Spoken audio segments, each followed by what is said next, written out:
Assalamualaikum warahmatullahi wabarakatuh. Bismillahirrahmanirrahim.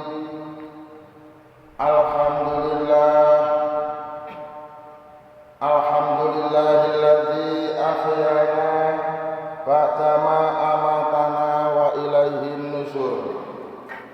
Wa ba'du an Malik ibn al-Khuwairisi qala ataitun nabiyya sallallahu alaihi wasallam ana wa sahibun li falamma aradna al-iqfala min intahu qala lana idza hadratis salati fa'adzina thumma aqima wal ya ummakuma akbarukuma.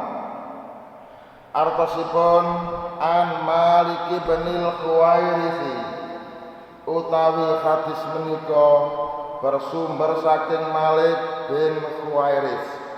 Kala sampun ngucap sapa Malik bin Khuwairis, "Ata itu wis nekani sapa ingsun, nekani an-nabiyya, nekani dumateng Nabi sallallahu alaihi wasallam. Ana utawi ingsun wa sahibun dan seorang sahabat li ngancani ingsun falamma aradna mongko nalikane wis ngarepna sapa ingsun ngarepna al-iqfala yaiku ngarepna minta izin minta izin dumateng baginda Nabi sallallahu alaihi wasallam.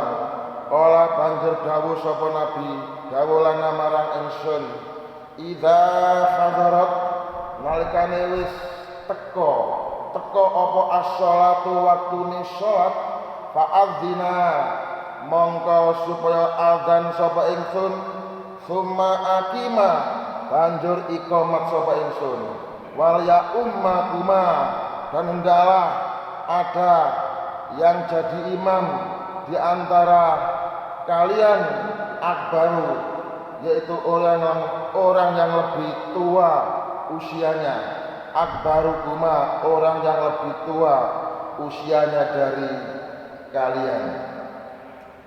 Hadis bersumber dari Malik al-Khuwairis, ia berkata, dengan ditemani seorang sahabat saya pernah mendatangi Nabi, saya pernah menemui Nabi sallallahu alaihi wasallam untuk minta izin menjadi imam sholat. Lalu beliau bersabda, apabila sudah tiba waktunya sholat, maka kumandangkanlah azan, lalu kamu qomati. Orang yang usianya lebih tua dari kamu hendaklah bertindak sebagai imam dalam sholat. Para jamaah, sebelum hadis kula jelasno dipun mengertos bilih hadis ingkang kula waos gundul. Gundul itu ya ateges gonok harokate. Nah, senajan gundul kula saged maca jalaran kula niki diajari pelajaran nahwu sorof dening guru kula. Mila saking niku ing nalikane rapet wali murid dadak ana usulan, "Le, pelajaran nahwu sorof ya kok busek teko pelajaran madrasah. Wis gak usah ana pelajaran nahwu-nahwuan, gak usah pelajaran sorof-sorofan, kok busek wae." Nah, saya sebagai mubalek, saya sebagai generasi Islam belas gagas gak setuju pemikiran sing model-model ngono iku. Sebab engko nek kapan pelajaran nahwu sorof dibusek teko sekolah madrasah iki padha karo mbusek generasi muda Islam ke depan, bakal picek, bakal gak iso maca kitab, gak iso maca tulisan Arab sing gundul. Lah jajal saumpamane aku iki gak diajarin aku sorof, yo gak iso lho Cah, kuliah seboyo koyo ngene iki. Maca kitab yo gak iso, maka penting nahwu sorof merupakan senjata bagi orang Islam agar bisa maca Quran, bisa maca hadis, bisa maca literatur Islam menggunakan alat yang dinamakan nahwu sorab. Sebab itu nahwu sorab penting diajarno di nggone bangku madrasah, sebab itu ciri khas sekolah wong Islam. Siji sekolah londo, sekolah-sekolah umum gono nahwu sorab gak masalah wong sekolah londo ae. Dene sekolah dewek sekolah Islam, ayo di perjuangno pelajaran nahwu sorab. Nek dibuset sakno biyen-biyen wong sing ndirikno madrasah kaya dilukai perjuangane. Kados kala wau kula paringi judul proses terjadinya sholat berjamaah. Hadis yang telah saya baca tersebut di atas isinya adalah menjelaskan kepada kita semua, yaitu menjelaskan tentang bab masalah proses terjadinya sholat berjamaah, bahwa sholat berjamaah itu bisa dimulai melalui 3 proses. Proses yang pertama adalah harus ditandai dengan suara azan.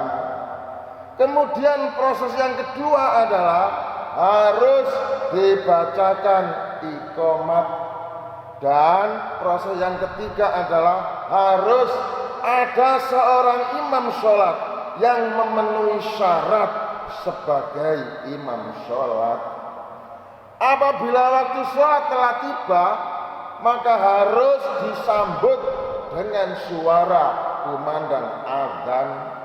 Oleh karena itu, jika waktu sholat subuh sudah tiba, maka harus disambut dengan azan subuh. Jika waktu sholat zuhur sudah tiba, maka harus disambut dengan azan zuhur. Jika waktu sholat asar sudah tiba, maka harus disambut dengan azan asar. Jika waktu sholat maghrib sudah tiba, maka harus disambut dengan azan maghrib. Dan jika sholat isya sudah tiba, maka juga harus disambut dengan azan isya. Setiap selesai azan pada masing-masing waktu sholat harus diikuti dengan iqamat, sehingga sebelum sholat subuh dimulai harus ada iqamatnya. Begitu juga pada sholat-sholat yang lain, sholat zuhur, sholat asar, sholat maghrib, sholat isya, semuanya harus dimulai dengan bacaan iqamat oleh seorang muadzin. Sudah ada azan, azane wis ana. Sudah ada iqamat, iqamate ya wis ana. Salat berjamaah masih belum bisa dimulai. Mengapa? Karena prosesnya kurang satu, yaitu harus ada seorang imam sholat. Maka proses sholat berjamaah yang ketiga adalah harus ada seorang imam sholat.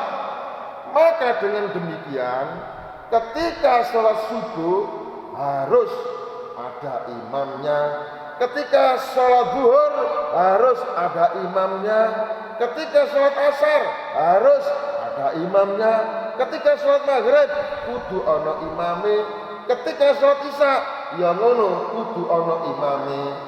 Menurut hadis ini, imam sholat yang lebih diutamakan adalah imam sholat orang yang usianya lebih tua,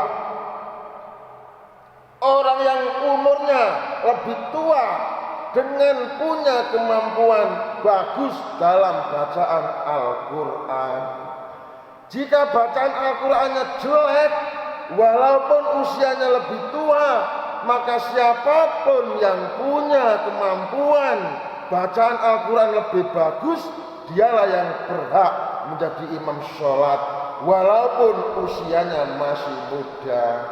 Jadi orang yang memimpin sholat diharuskan punya kemampuan membaca Al-Quran yang fasih, yang bagus, yang tartil, ngerti tajwid, ngerti makhrajul huruf, wis pokoke enak direngekno, apik lagune, dan mengerti kaidah-kaidah ilmu membaca Al-Quran yang baik dan benar.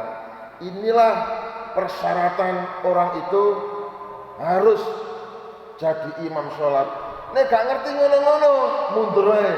Wis gak usah jadi imam. Soalnya ngimami sholat itu menggunakan syarat. Dengan demikian, orang yang menjadi imam sholat tidak boleh asal-asalan, tidak boleh sembarangan, tapi harus orang pilihan dalam hal kepandaian Al-Quran. Saudara-saudara, itulah gambaran proses terjadinya sholat berjamaah. Ialah dimulai 1 dari azan, 2 lalu diikuti dengan iqomat, 3 kemudian harus ada seorang imam sholat yang punya kemampuan dalam membaca Al-Quran dengan baik dan benar. Nah, kiranya seperti itu yang dimaksud hadis yang saya baca, semoga bisa kita pahami untuk diamalkan dalam ibadah kita sehari-hari. Amin ya rabbal alamin. Ihdinas siratal mustaqim. Wassalamualaikum warahmatullahi wabarakatuh.